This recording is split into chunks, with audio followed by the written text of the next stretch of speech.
They didn't call him a legend at first. They called him a problem. In the late 1800s, the American frontier wasn't a place of heroes and villains. It was a place of hunger, cold nights, broken laws, and men who decided justice with a gun. And somewhere in the middle of that chaos, there was a boy, not a man, not a mastermind. A boy who learned early that mercy was rare and survival was expensive. His name was Henry McCarty, later William H. Bonney. History would remember him as Billy the Kid. But before the stories, before the body count, he was just another unwanted child drifting through the West. Billy was born in 1859, likely in New York City. His father disappeared early, no grave, no explanation. His mother tried to outrun poverty, moving west again and again, chasing the promise that the frontier sold to desperate people. It never delivered. By the time Billy was a teenager, his mother was dead too. Tuberculosis, slow, unforgiving. And just like that, he was alone. No family, no protection, no future anyone cared about. The West didn't raise him. It discarded him. Billy wasn't violent at first. That's important to understand. He was small, slim, baby-faced, quick with a smile. Quicker with words. People said he laughed easily. Too easily for someone who would later become infamous. His first arrest wasn't for murder. It was for stealing food. Not gold, not guns. Food, a teenage orphan stealing to eat, and already the law was against him. He escaped jail. That would become a pattern. And with every escape, the line between survivor and outlaw blurred just a little more. The moment that changed everything came in Arizona. Billy worked briefly as a ranch hand. One night, a blacksmith named Frank Windy Cahill cornered him. Cahill was bigger, stronger, known for bullying the kid. The argument escalated. The gun went off. Cahill died. Billy was 18 years old. Some called it self-defense. Others didn't care. What mattered was this. Billy the Kid had crossed a line the frontier never lets you uncross. From that moment on, he wasn't just running from hunger. He was running from the rope. He fled to New Mexico, straight into something far bigger than himself. The Lincoln County War wasn't really a war. It was a business dispute soaked in blood. Two factions fighting over money, cattle, and political control. Both sides had badges. Both sides had killers. Billy joined the group known as the Regulators. On paper, they were lawmen. In reality, they were young men with guns protecting their own. And Billy was finally part of something. Violence escalated fast. Ambushes, executions in daylight. Men dragged from their homes and shot in the street. Billy killed during this war. There's no way around that. But the myth says he killed 21 men, one for every year of his life. The truth is colder.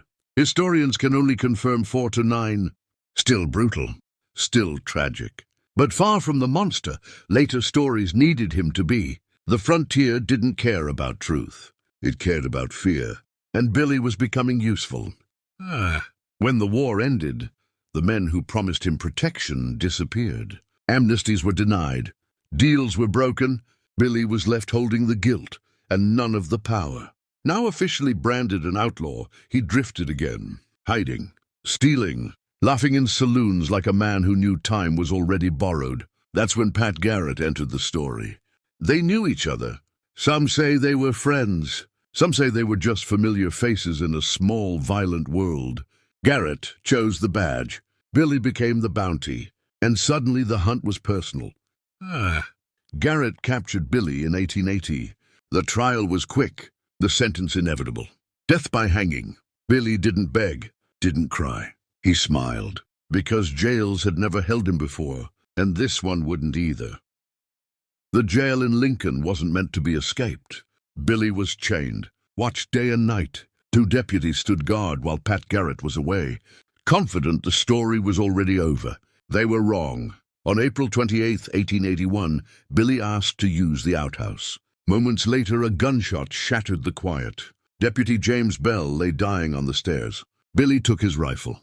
Minutes later, Deputy Bob Ollinger ran across the street, shotgun in hand, shouting threats. Billy waited at an upstairs window. One shot. Ollinger fell dead in the dust. Billy the Kid stepped out of the jail alone, unchained, smiling. The rope had missed him again. That escape didn't make him free. It made him famous. Newspapers turned him into a symbol, the outlaw who mocked the law, the boy who killed his way out of death itself. Rewards climbed.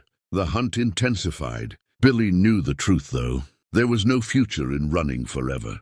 He hid near Fort Sumner, among people who spoke his language, shared his bloodlines, understood his fear. For a brief moment he tried to disappear, but legends don't get to retire. Pat Garrett came quietly. No boss, no warning, just footsteps in the dark. It was July 14th, 1881.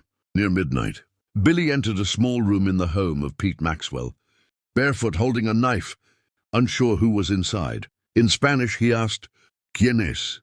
"Who is it?" Garrett fired. The bullet tore through Billy's chest. He fell to the floor. Some say his last words were, "¿Quién es?" Others say he said nothing at all. He was 21 years old. The West moved on quickly. Pat Garrett was praised, then forgotten. Billy was buried in a small grave, marked poorly, surrounded by dust and silence. But the stories didn't die. They grew. Books exaggerated. Songs romanticized. Hollywood rewrote everything. The boy who stole food became a demon, then a rebel, then a folk hero, and somewhere along the way, the truth got lost. Billy the Kid wasn't a mastermind. He wasn't noble. He wasn't pure evil either. He was what the frontier produced when it offered nothing else. A teenager armed by chaos, protected by lies, destroyed by inevitability. The West didn't make room for mercy, only legends. And Billy the Kid became one, because dying young was the only ending the frontier allowed him. Even after his death, people refused to let Billy rest. Decades later, men would claim they were him. Aged faces, trembling hands, stories full of holes, all insisting the same thing. I survived. They wanted the myth, because surviving was more powerful than dying young. But history doesn't support it. Billy the Kid died on that floor in Fort Sumner. Bleeding, confused, alone. What lived on was something else. The frontier needed Billy. It needed a face for chaos. A name parents could whisper to scare children. A story newspapers could sell. So they stretched him. They gave him more kills than truth allowed. More cruelty than evidence proved. More intention than a boy his age could realistically carry. Why? Because the real story was uncomfortable. The real story says that the West didn't belong to the brave. It belonged to the ruthless, the connected, and the lucky. Billy had none of those. Pat Garrett wrote a book about killing him. It sold poorly. The man who ended the legend never escaped its shadow. Garrett himself died violently years later, disgraced, nearly forgotten. History chose its side. Billy the Kid became a mirror. To some, he was rebellion, a young man refusing to bow. To others, a warning. What happens when violence becomes identity? But stripped of romance, stripped of exaggeration, one truth remains. Billy the Kid was never meant to live long. Not in that world, not at that age, not with that past. He learned too early that laws were flexible, that justice depended on who paid for it, that survival often meant pulling the trigger first.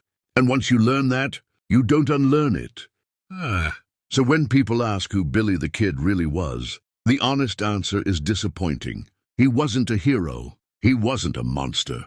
He was a product, a boy shaped by neglect, armed by circumstance, and erased the moment he became inconvenient. The American frontier loved stories about freedom, but it was built on abandonment. Billy the Kid is remembered, not because he was exceptional, but because he was inevitable.